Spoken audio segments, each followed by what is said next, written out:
Okay, good day class. Ngayon naman, pag-aaralan natin yung tinatawag na cosine law. So, katulad ng sine law, ang cosine law ay ginagamit rin natin para makuha natin yung angle at yung side, no?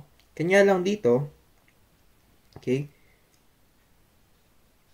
mas effective siya kung ang given natin ay halimbawa, isang angle, tapos isang or dalawang side.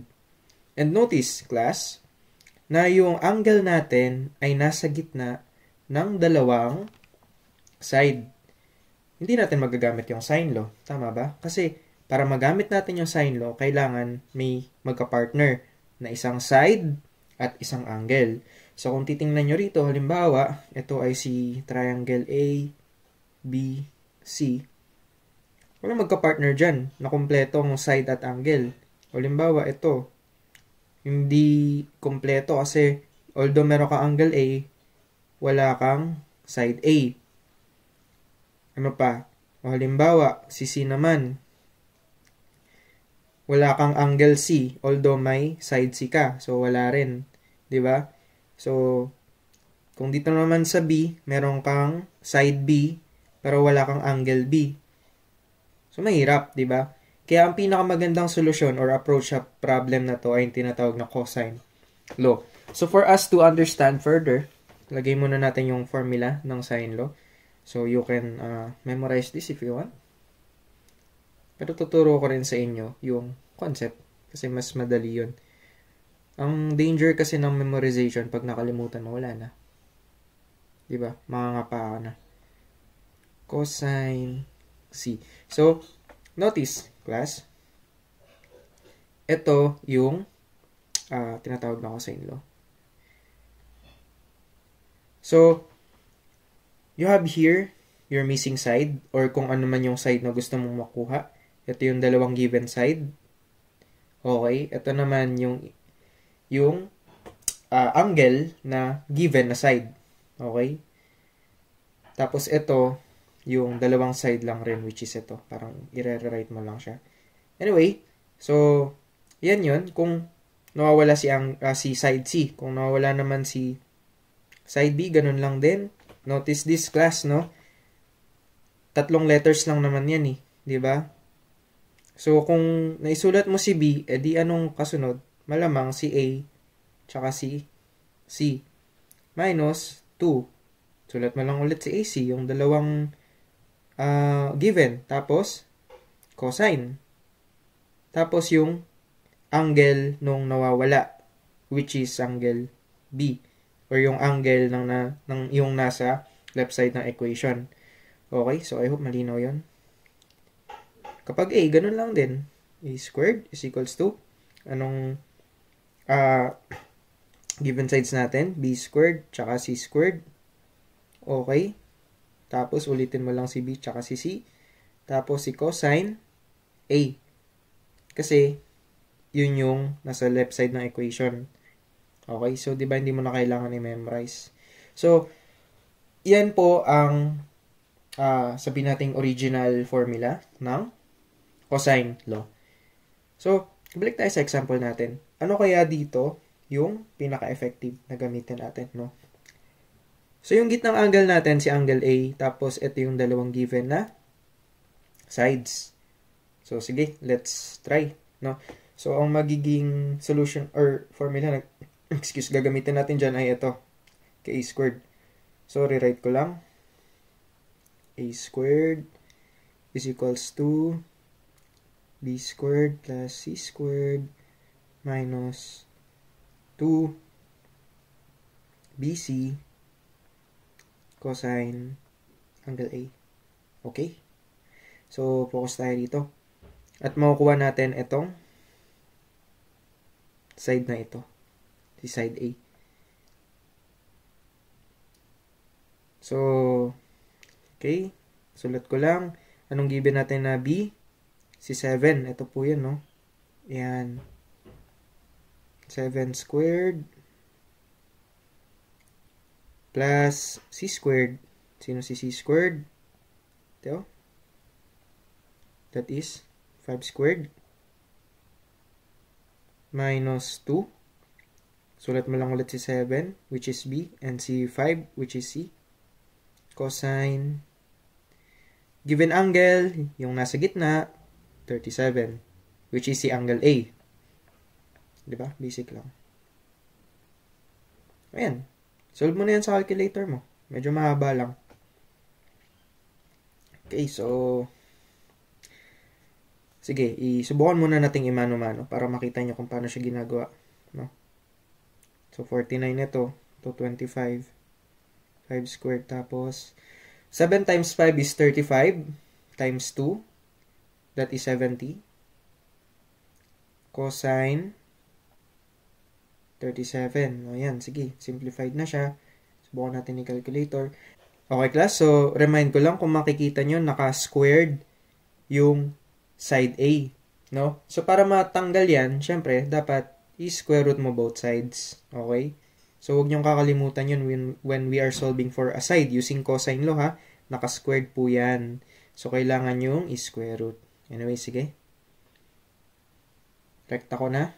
49 plus 25 minus 70 cosine 37. Ayun. 4.253. So, yun pala si side A. 4.253. Okay? So, meron ka ng value nito. Ng A. So, next. Ano kayang pwede nating isolve dyan na sunod, no? So, pwede natin isolve si angle B. Okay, sige.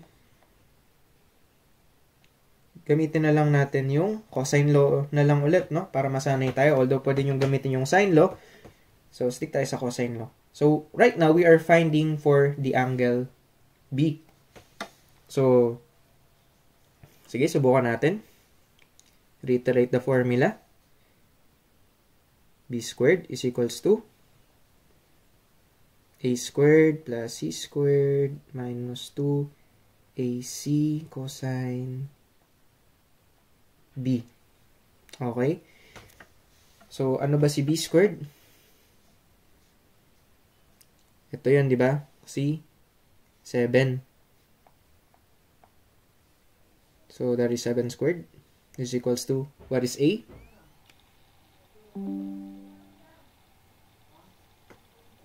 Okay, so, what is A? Yung nasolve natin kanina. 4.25 squared.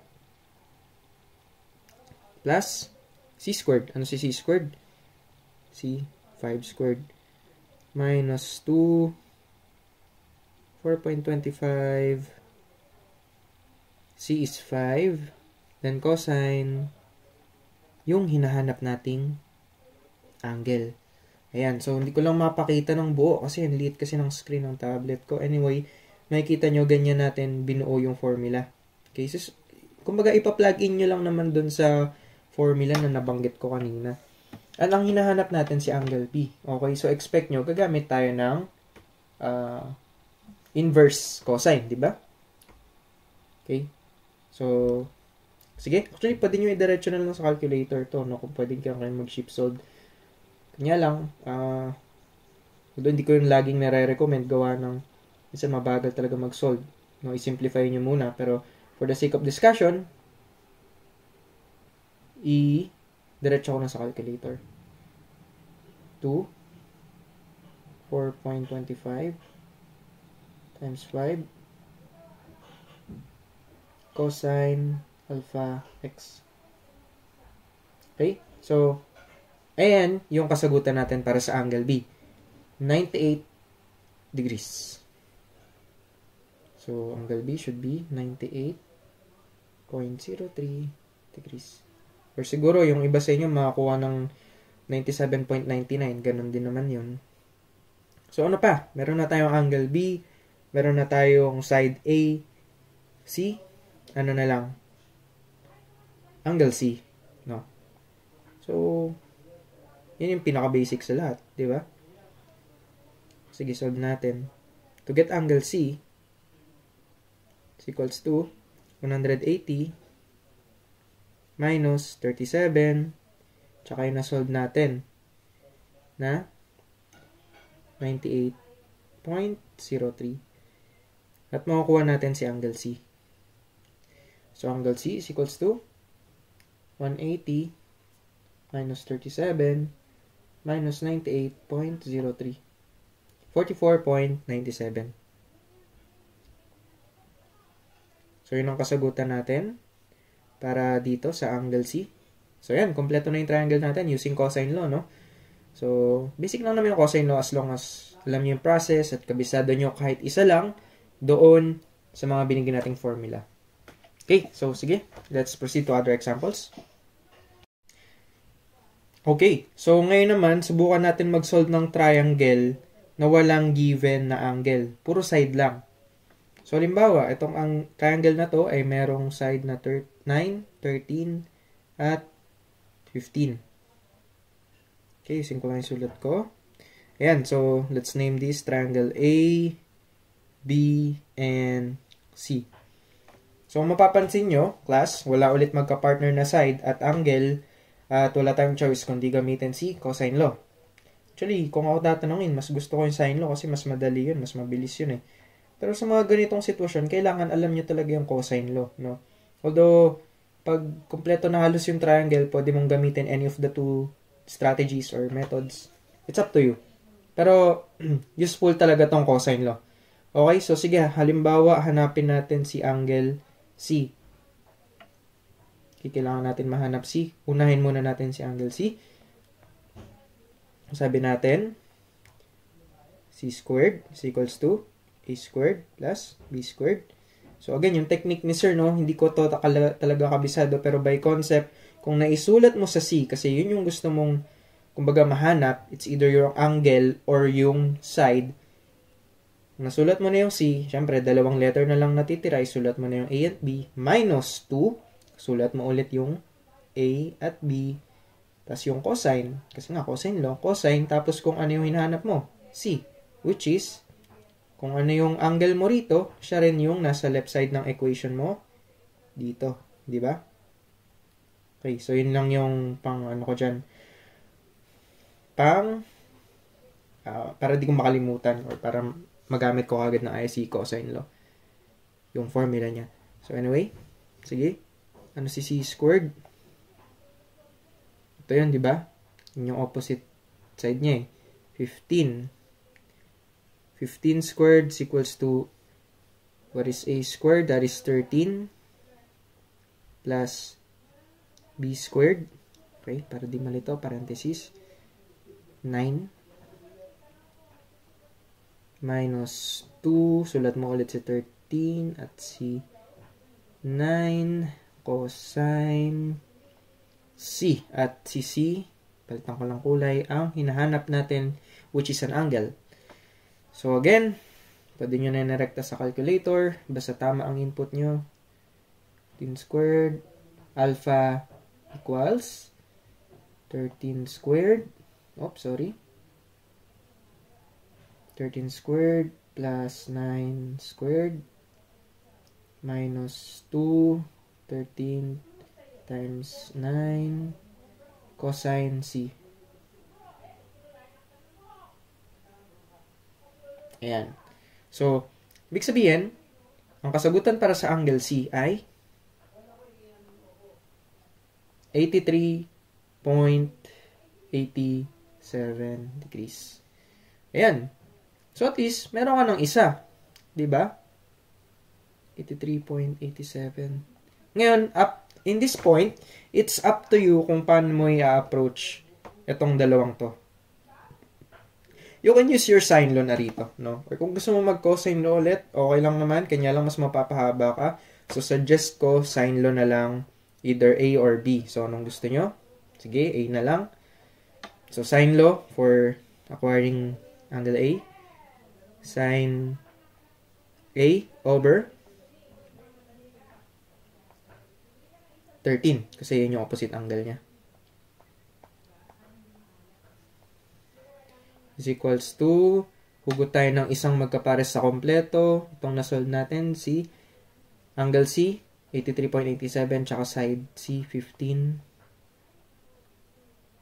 Sine 83.87. Okay, so sa ganitong pagkakataon, cross multiply mo na lang. Basta wag kang malilito. Kung ang nilagay mo sa numerator in terms of sine law ay angles, angle lang pareho dapat yan, okay? Reminder lang, kung side sa denominator, dapat sides lang yung nakalagay sa denominator. Sige. Anyway, let's solve for A. So, rekta ko na lang ulit. Sine alpha x, yan yung hinahanap natin. So, alpha x siya sa calculator. 13. Alpha equals, to make an equation, 83.87. And then, 15. Dito sa baba. Okay, so, yan. So, angle A is equals to 59.509. Ayan. So, halos kompleto na yung triangle natin. 59.509 or 51 na lang. Ito lang natitira. Angle B. So, yan na. Basic na lang yan. Di ba?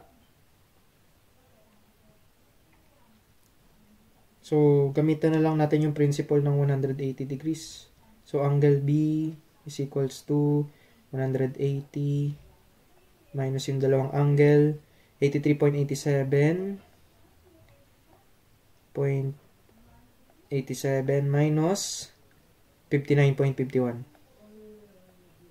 59.51. So, on your calculators, 180 minus 83.87 minus 59.51. Okay, nangyari dyan. Sorry. 180 minus 83.87 minus 59.51. Okay, so sige. 36.62. Ayan. So, yan yung kasagutan natin para sa angle B, no? So, ayan, kompleto na po yung kasagutan natin. So, ganun lang naman gumamit ng sine law and cosine law, no? So, hindi porket marunong ka na mag-sine law, kakalimutan mo na si cosine law. Hindi, kailangan mo yan dahil a lot of the problems in mathematics and engineering involves cosine law.